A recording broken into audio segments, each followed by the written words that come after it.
I saw a woman quite a number of years ago who suffered from all kinds of gastrointestinal symptoms, a lot of pain, and she had been under many physical examinations and different doctors and hospitalized and so forth. And the pain continued, and it affected her life, the quality of life, very strongly. And she came in for the initial session, and we talked about, her life, and it was clear that she had an out-of-control pusher. And so the first piece of work that I did with her was to talk to her pusher.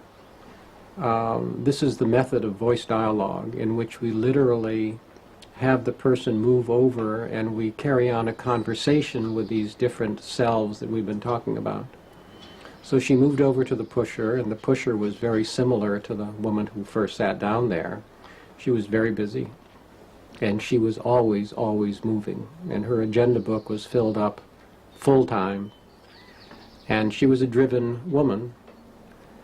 We then came back to the center place where she was in the beginning and talked about that a little bit, and then I said to her, I wonder if it might be possible to talk to the person on the other side. Do you ever just sit, or do you know how to be rather than do?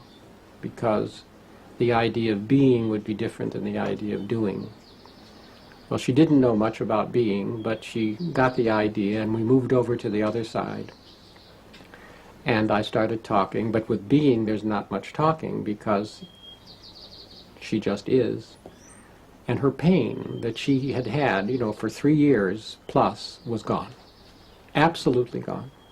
I mean, 24 hours a day, 7 days a week, 3 years, severe pain in the abdomen was absolutely gone. All the time that we were in this being energy. After a little while, I take her back to the center place, back to the pusher then, pain is back. Back to the opposite side, the pain is gone. Back to the center.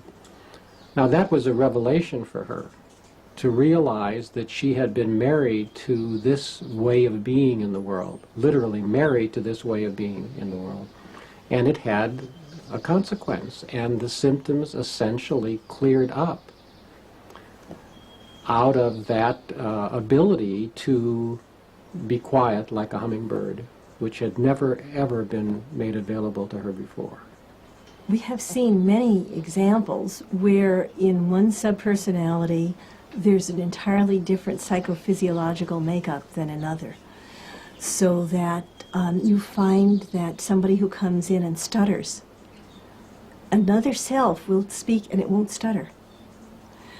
You find that some selves have headaches, others don't. The being voice very frequently doesn't have any of the symptoms that the other voices have. If you get into the self that's more flowing and more natural, or angrier and more reactive, headaches will disappear, tight shoulders will disappear, funny feelings in the stomach will disappear, and they will reappear when the primary self comes in. One of the primary selves that we've seen very frequently in women with breast cancer is a very responsible mother. Very responsible, who has taken care of everybody since she was very young. Perhaps these responsible mothers come in usually around the age of 4 or 5 years old in a conscious way. Sometimes they've been operating since infancy. But one dream of a woman with breast cancer who was actually one of the most beautiful, responsible mothers you'd ever want to meet. She would take care of you, and she would take care of me, and she took care of her husband, and she took care of everybody she met. And she was really wonderful with it. But she gave so much that she wound up with breast cancer. And she had a dream the night before she went in for her operation, for her mastectomies. And the dream was that there were 2 huge gorillas, and one was eating each breast. And she felt that that was truly a picture of what her primary self, that responsible mother, had done to her. I've heard of other women who've had breast cancer have said, okay, they've taken my breast off, I don't have to give to anybody anymore. And the loss, literally the loss of the breast, signals the end of that primary self, where they've literally said, I've done enough for everyone, now it's time to take care of myself. Are you saying that the primary self actually, or the disowned self, actually caused the cancer? I wouldn't go so far as to say that, but there seems to be some relationship. And there are some particular primary selves that we do see associated with particular kinds of illness.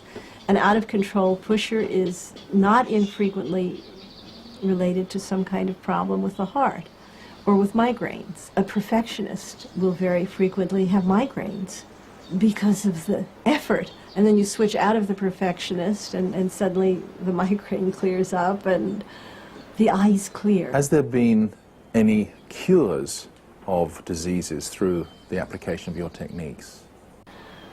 I don't like to claim anything like that, but we certainly have seen that people who have separated from primary selves have lost particular symptoms that were troubling them earlier. You can almost tell when the primary self comes back. I remember for a period working with a woman who had a totally out-of-control inner critic. We've talked about this inner critic, and the inner critic can give lots of symptoms, lots of physical symptoms, because it's on you all the time. It's like the vultures eating your liver.